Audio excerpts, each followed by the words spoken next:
Bonjour, je voudrais vous entretenir aujourd'hui d'un problème de riches et d'ultra-riches. Ce sont généralement des problèmes agréables. Et les riches et les ultra-riches ont décidé de les partager avec vous.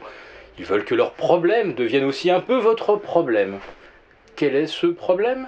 Eh bien, avec la remontée des marchés depuis 4 ans, grâce aux béquilles monétaires de la Fed, injection de billets de Monopoly, eh bien, les actions ont repris 100%, 150%.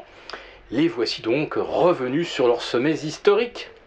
Et là, les riches et ultra-riches découvrent quelque chose auquel ils n'étaient pas préparés. C'est qu'aujourd'hui, ils détiennent non seulement 85% des actions en circulation, nous parlons là des 5% d'Américains les plus riches, car un seul pourcent d'Américains détient 50% des actions, et donc ils découvrent qu'avec la remontée des marchés, la fraction action de leur patrimoine représente aujourd'hui 75 à 80% de leurs actifs.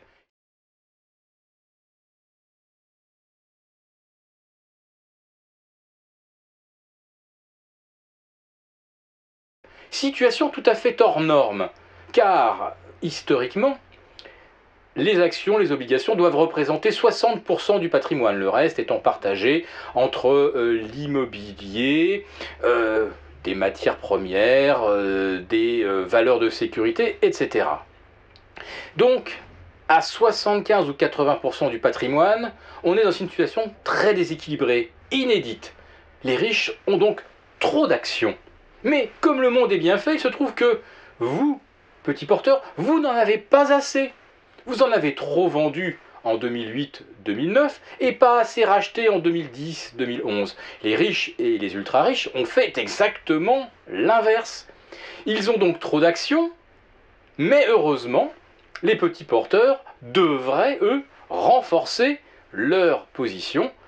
Et pour les ultra-riches, c'est le meilleur moment de vendre, puisque les actions sont au plus haut, et qu'historiquement, les petits porteurs viennent toujours payer les actions au plus haut. 1987, 1994, 2000, 2007. À chaque fois que les ultra-riches veulent vendre, les petits porteurs sont là par millions pour payer le marché au plus haut. Ouais, mais pas en 2013. Mais que se passe-t-il?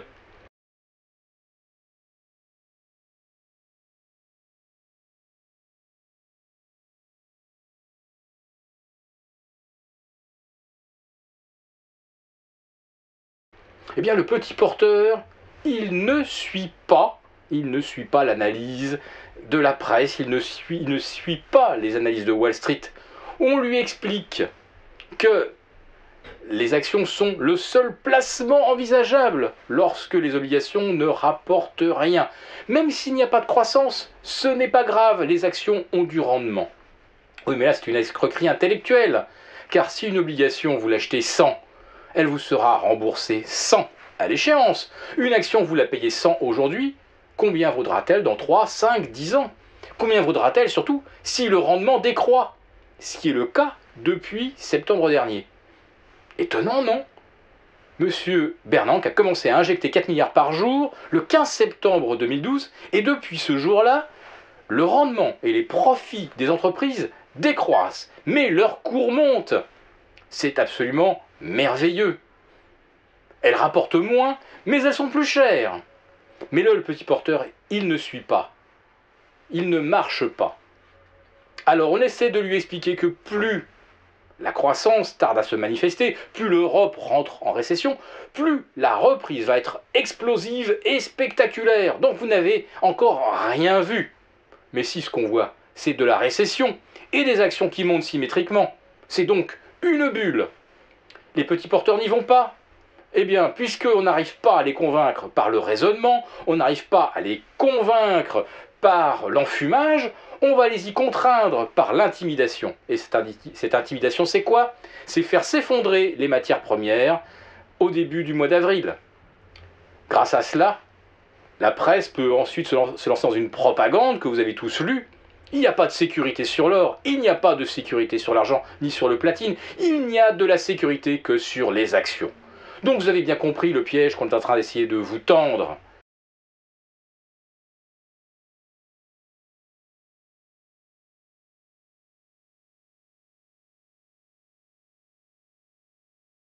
Bien entendu, les actions sont aujourd'hui gonflées à l'hélium. Bien entendu, la croissance n'est pas là et on ne la reverra pas de sitôt. Bien entendu, tout l'argent injecté par la Fed, c'est Wall Street qui le monopolise. Et les initiés, depuis le début de l'année 2013, ils vendent.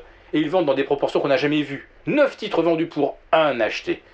Et comme le petit porteur ne vient toujours pas acheter des actions, eh bien, la dernière chose, le dernier expédient qu'on a trouvé, c'est de lui créer une panique sur les matières premières, sur les métaux précieux, de façon à ce que eh bien, cet argent qu'il récupère, il ne puisse pas faire autrement que le mettre dans les actions. Eh bien, même ça ne marchera pas, parce que cela, nous le dénonçons. Vous êtes parfaitement conscient du piège qu'on vous tend, et vous faites bien, effectivement, d'être extrêmement prudent et de ramasser de l'or et de l'argent chaque fois que les cours redescendront, on va dire, sur des niveaux qu'on a connus en 2008, 1300 pour l'or et aux alentours de 21 pour l'argent.